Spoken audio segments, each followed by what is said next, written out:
So, what is the problem with Pierre Poilievre? What is his problem? So, the problem is much deeper with Pierre Poilievre than it is with Justin Trudeau. And we don't have a Trudeau problem, we have a Canada problem. This should have been obvious given how much CSIS was complicit in the bombing of Air India 182. Remember, they had that man Sukhvinder Gill or something, Yes. who was an actual informant within the cell plotting the bombing. He was pulled out one day before and given witness protection, settled off in London, and never heard from ever again. So CSIS knew exactly what was going to happen. They knew the plane it was going to happen to. They deliberately diluted security on the plane with the bags going in and things like that. This wasn't just a Khalistani bombing of 182. The problem is India never talks about it, but it was a Canadian intelligence bombing of an Indian aircraft. Right? So we've always had a Canada problem, which is why till Modi went there, I think in 2017, no Indian Prime Minister had visited Canada. Rightly so. Stephen Harper kind of fixed that, but Pierre Poilievre is no Stephen Harper. Now, Justin Trudeau, like we discussed, uses the Khalistanis. He's instrumentalized and weaponized the Khalistanis for his own political victories. Now, because they are overwhelmingly low income, and low income voters tend to vote for Labour, Democrat, that general demographic thing, they tend to vote Liberal out here. They tend to vote for Justin Trudeau. But trying to attract the community, what Pierre Poilievre has done is he's surrounded himself by 4 extremely toxic Khalistani stooges. The most visible one we talk about is Tim Uppal. But Tim Uppal, everybody who's spoken to him out here, including his own party colleagues, believe him to be something very low intellect and low intelligence as well.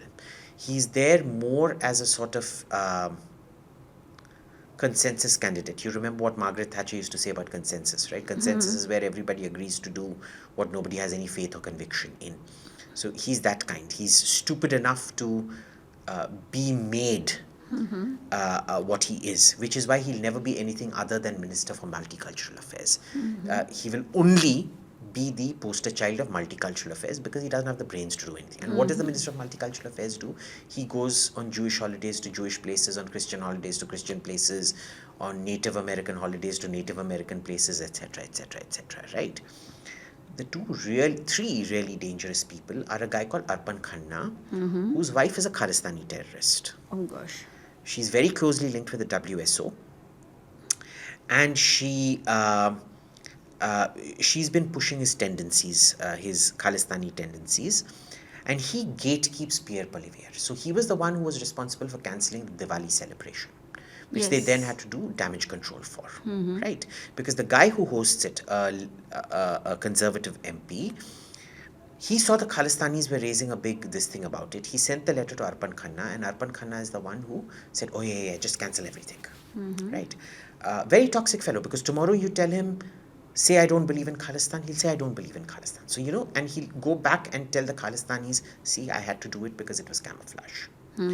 Very dangerous fellow, smart guy, which is why he's dangerous.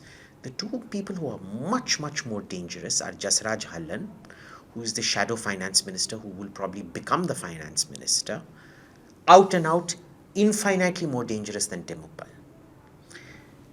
And the most dangerous of them all is this guy called Param Gill. Okay. Bald shaved Sardar.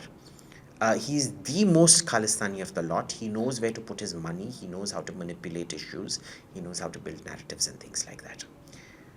Now, Pierre has ring-fenced himself with these 4 people. So no Hindu point of view can ever get through to him, because if you've got anything against Khalistan, these guys won't let you meet him.